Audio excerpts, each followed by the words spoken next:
भारतीय सिनेमा की कहानी ये कोई 10-20 साल पुरानी नहीं, बल्कि एक सदी से भी ज्यादा लंबी है। आज हम इसी शानदार सफर को देखने वाले हैं। एक ऐसी कहानी जिसने न सिर्फ भारत को बल्कि पूरी दुनिया को अपना दीवाना बनाया है। ये एक लाइन भारतीय सिनेमा की पूरी जर्नी बता देती है। एक ऐसा कैनवस जिस पर इस देश की उम्मीदें, संघर्ष और सपने सब कुछ रंगा गया। तो चलिए साथ मिलकर इस जबरदस्त सफर पर चलते हैं। सोचिए जरा, एक ऐसा दौर जब पर्दे पर तस्वीरें तो थीं, पर कोई आवाज नहीं थी, एकदम खामोशी। हमारी कहानी की शुरुआत यहीं से होती है, इसी खामोशी से। ये वो समय था जब भारतीय सिनेमा अपनी पहली सांसें ले रहा था। और सब कुछ कितनी तेजी से हुआ है ना। 1896 में जब मुंबई में पहली बार चलती फिरती तस्वीरें दिखाई गई, तो किसी ने सोचा भी नहीं होगा कि आगे क्या होने वाला है।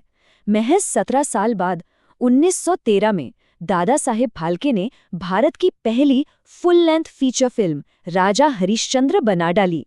और फिर आया 1931, जब आलम आरा के साथ सिनेमा को आवाज मिल गई।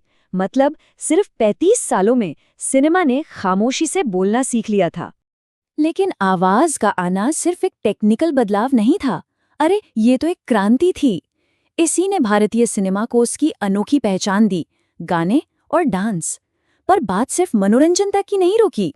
फिल्म बनाने वाले अब दुनिया ना माने जैसी फिल्मों के जरिए समाज के कड़वे सच पर भी सवाल उठाने लगे थे।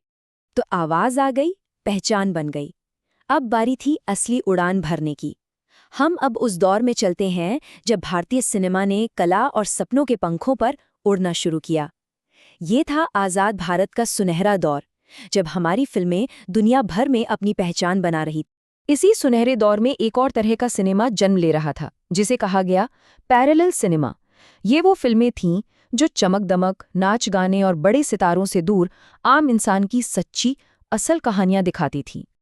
और इस आंदोलन की मशाल थामी सत्यजीत रे और बिमल रॉय जैसे महान फिल्मकारों ने। उनकी फिल्में जैसे पाथेर पांचाली और 2 बीघा जमीन ने दुनिया को दिखाया कि भई इंडियन सिनेमा में सिर्फ मसाला नहीं, बल्कि बहुत गहरी कला भी है।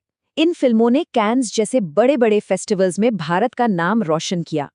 उस दौर की सबसे दिलचस्प बात ये थी कि सिनेमा की 2 अलग-अलग दुनिया एक साथ चल रही थीं।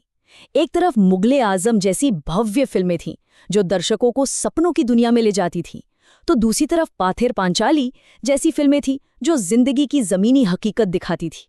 और कमाल ये था कि दोनों को ही देखने वाले मिल रहे थे। और इसी सुनहरे दौर में 1957 में मदर इंडिया ने इतिहास रच दिया। ये ऑस्कर के लिए नॉमिनेट होने वाली पहली भारतीय फिल्म बनी। ये एक बहुत बड़ा माइलस्टोन था, जिसने दुनिया भर को भारतीय सिनेमा की ताकत का एहसास कराया। चलिए अब 70 के दशक में चलते हैं। ये भारत के लिए सामाजिक और राजनीतिक उथल-पुथल का दौर था। देश का मूड बदल रहा था, और जब देश का मूड बदलता है तो सिनेमा का हीरो भी बदलता है। उस समय देश में एक बेचैनी थी।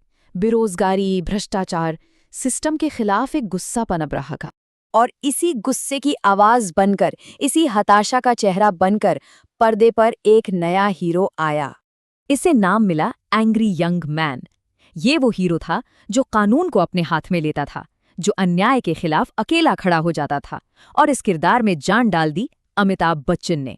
जंजीर और दीवार जैसी फिल्मों ने न सिर्फ इस नए हीरो को लोगों के दिलों में बसाया, बल्कि अमिताभ बच्चन को एक ऐसा सुपरस्टार बना दिया जिसकी मिसाल आज भी दी जाती है। दर्शकों को इस नायक में अपनी आवाज दिखती थी। इसी दौर में एक और फॉर्मूला जबरदस्त हिट हुआ, मसाला फिल्मों का। मतलब एक ही टिकट में सब कुछ, action, comedy, romance, drama. Sholay और अमर अकबर एंथनी जैसी फिल्में इसका बेस्ट एग्जाम्पल हैं। मनोरंजन का एक पूरा पैकेज। अब कहानी 90s और 2000 के दशक में पहुंचती है। भारत की अर्थव्यवस्था दुनिया के लिए खुल रही थी, और इसका असर सिनेमा के पर्दे पर भी साफ दिखाई देना ही था। इस नए दौर में एंग्री यंग मैन की जगह रोमांटिक हीरो ने ले ली। फिल्मों का फोकस अब विदेशों में बसे भारतीयों पर था, जिन्हें अपनी संस्कृति से जोड़ने वाली पारिवारिक कहानियां पसंद आ रही थीं। दिलवाले दुल्हनिया ले जाएंगे और कुछ कुछ होता है जैसी फिल्में इसी बदलाव की पहचान बनी। और हाँ, यही वो दौर था जब बॉक्स ऑफिस पर 3 नए बादशाहों का राज शुरू हुआ। शाहरुख खान, आमिर खान और सलमान खान। इन तीनों ने मिलकर आने वाले कई दशकों तक हिंदी सिनेमा पर राज किया। इस बीच दुनिया के मंच पर भी भारत की धमक एक बार फिर सुनाई दी। 2001 में आमिर खान की फिल्म लगान ऑस्कर में नॉमिनेट हुई, जिसने पूरी दुनिया का ध्यान एक बार फिर से भारतीय सिनेमा की ओर खींचा। और अब हम आ गए हैं आज के दौर में। ये दौर है टेक्नोलॉजी का, वीएफएक्स का और स्ट्रीमिंग का। एक ऐसा दौर जिसने भारतीय सिनेमा के नियम, भाषा और पहुंच सब कुछ हमेशा के लिए बदल दिया है। पिछले दशक में 3 बहुत बड़े बदलाव हुए हैं। पहला, हॉलीवुड लेवल के स्पेशल इफेक्ट्स का इस्तेमाल, जैसा हमने बाहुबली और आरआरआर में देखा। दूसरा, साउथ इंडिया की फिल्मों का पूरे देश में छा जाना, जिसने भाषा की दीवारें ही तोड़ दी। और तीसरा, नेटफ्लिक्स प्राइम जैसे प्लेटफॉर्म का आना, जिसने अच्छी कहानियों को दुनिया के कोने कोने तक पहुंचा दिया है। और इस नए दौर की, इस नई ताकत की सबसे बड़ी जीत 2023 में आरआरआर के गाने नाटू नाटू का ऑस्कर जीतना। ये सिर्फ एक अवार्ड नहीं था, ये पूरी दुनिया के सामने भारतीय सिनेमा की बढ़ती ताकत का ऐलान था। मूक फिल्मों से लेकर ऑस्कर तक क्या शानदार सफर रहा है ना? लेकिन कहानी अभी खत्म नहीं हुई है। अब जबकि स्ट्रीमिंग ने भाषा और देशों की सीमाओं को धुंधला कर दिया है, तो सोचने वाली बात यह है कि भारतीय सिनेमा का अगला चैप्टर कैसा होगा। इसका जवाब तो खैर भविष्य ही देगा।